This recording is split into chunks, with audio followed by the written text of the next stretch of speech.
matchup came right before the Super Bowl when President Obama entered the no-spin zone in an exclusive interview.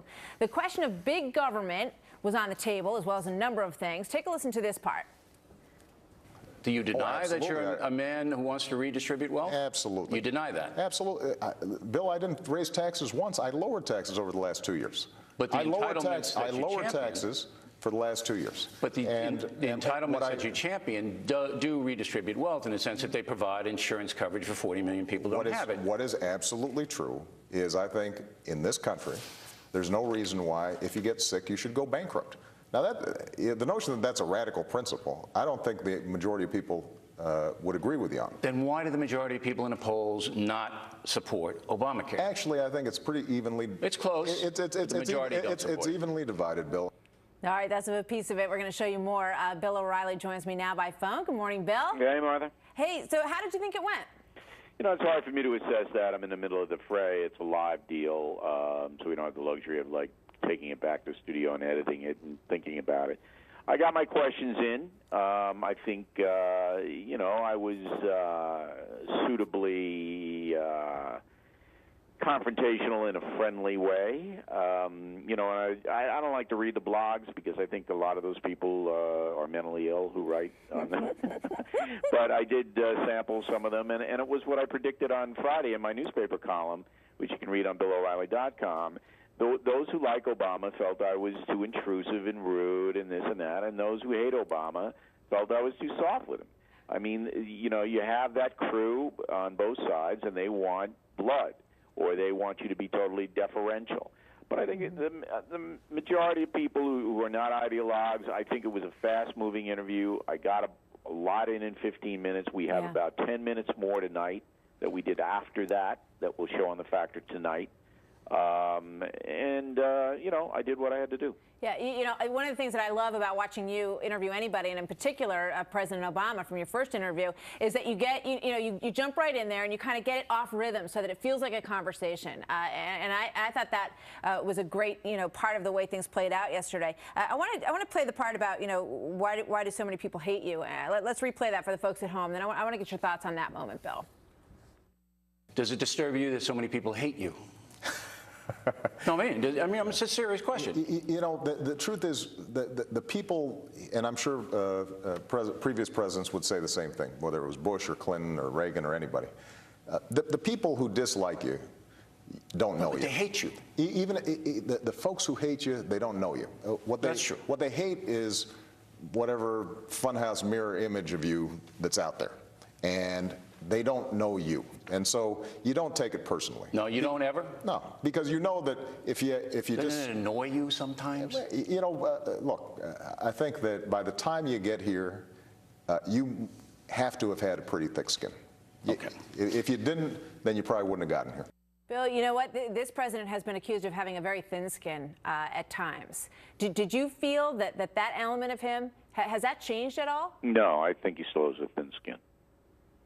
What did you think of that response? That's just my opinion now. I don't know the guy very well. I've been in his presence 4 or 5 times, but I think that he theoretically, says, I just shrug it off. But look, unlike President Bush, who I asked the same question to a few weeks ago, who really sincerely didn't care about what anybody thought of him, right. I think President Obama does.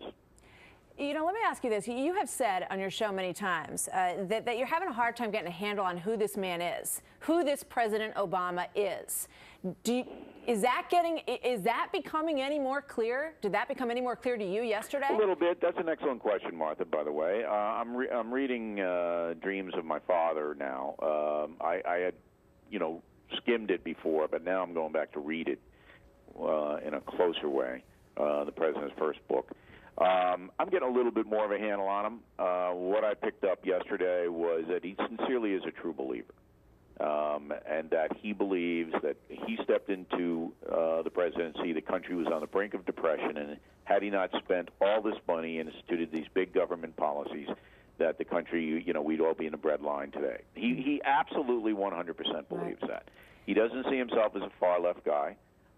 He sees himself as a pragmatic politician. Right. Now, I see him as a very liberal man, but he has a vision of himself that you're not going to blow him out of that vision. You're just not going to do it.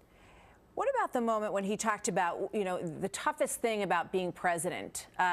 Let's play just a moment of that, and then I want to hear what you think about that. Okay. Worst part of this job. What's the worst, absolute worst part of being president of the United States? Worst part of the job is, first of all, I've got a jacket on Super Bowl Sunday. That's terrible. If I wasn't president, that would not be happening. I have a tie. You don't have a tie. Biggest problem for me is being in the bubble. I mean, it's very hard to escape. You can't go to the corner. Right, so everybody watching every move you make. Every move you make, and over time, what happens is that you feel like that you're not able to just have a spontaneous conversation with folks. Did that answer surprise you, Bill? Yeah, I was getting a review from Andrea Tantaros on this earlier, and she raised a good point. A lot of presidents would say, sending troops into battle, talking to families, that's the toughest part of the job. Others, the bubble thing does come up with many presidents as well. Well, I mean, you can spin it that he's self-absorbed. I wouldn't do that. I asked him a personal question about the worst part of the job for him. And when he went into that, I sympathize with him a bit because I have the same thing. I can't have a casual conversation. I can't go out and do a whole bunch of stuff. Everybody, when I walk into a room, is, watching every move I make, and it's very, very intrusive psychologically and emotionally, and it makes your job and your life very difficult.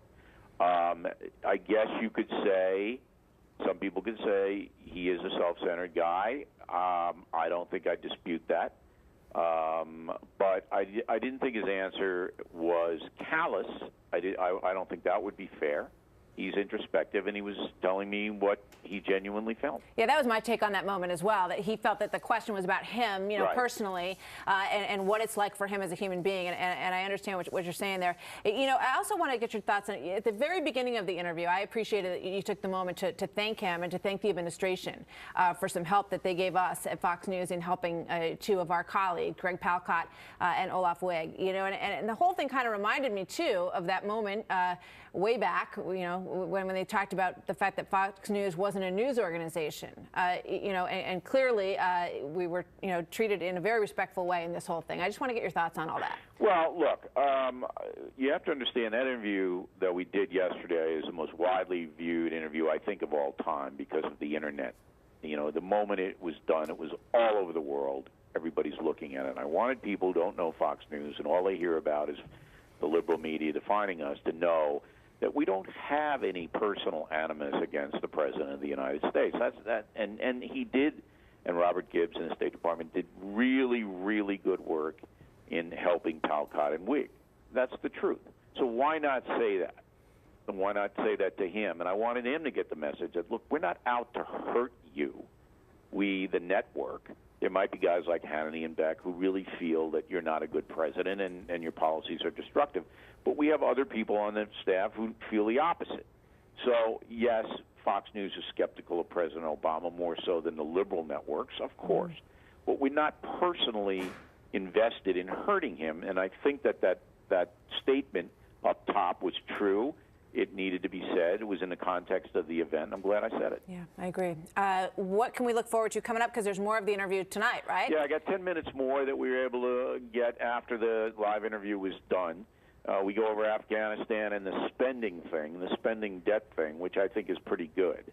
But, as I said, the president is very self-confident. He feels he's doing the right thing. And if you watch the interview tonight, I throw some pretty tough ones at him. But he is confident that, everything's going to turn out okay.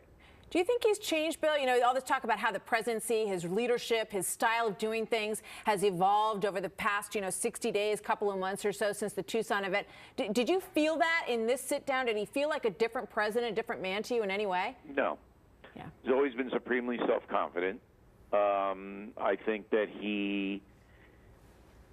if he has a weak point, it is that he doesn't have enough dissent around him.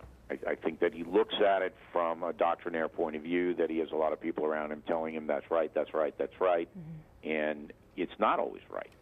And, when he says, well, Afghanistan's going to work out, I'm not convinced it's going to work out. And I think he's got to come in with a little bit more skepticism about his own policies. Because if you don't, you can get blindsided pretty fast, which is what happened on the health care deal. You know, I think the Supreme Court's going to rule against him. Yeah. I think that whole thing's going to go down the drain. He'd like to leave it behind, but as you pointed out, it's probably going to be tough to do in the heat of this campaign season. Bill, thank you so much. It's good to have you with us this morning. Okay, Martha, great interview. thanks again. We'll look forward to it tonight as well. Thanks, Bill. Bye. When we come back, a former Pentagon official directly appointed by President Bush, last seen on this surveillance video near his home in Delaware. Days later, his body found in a landfill. So what happened to John Wheeler?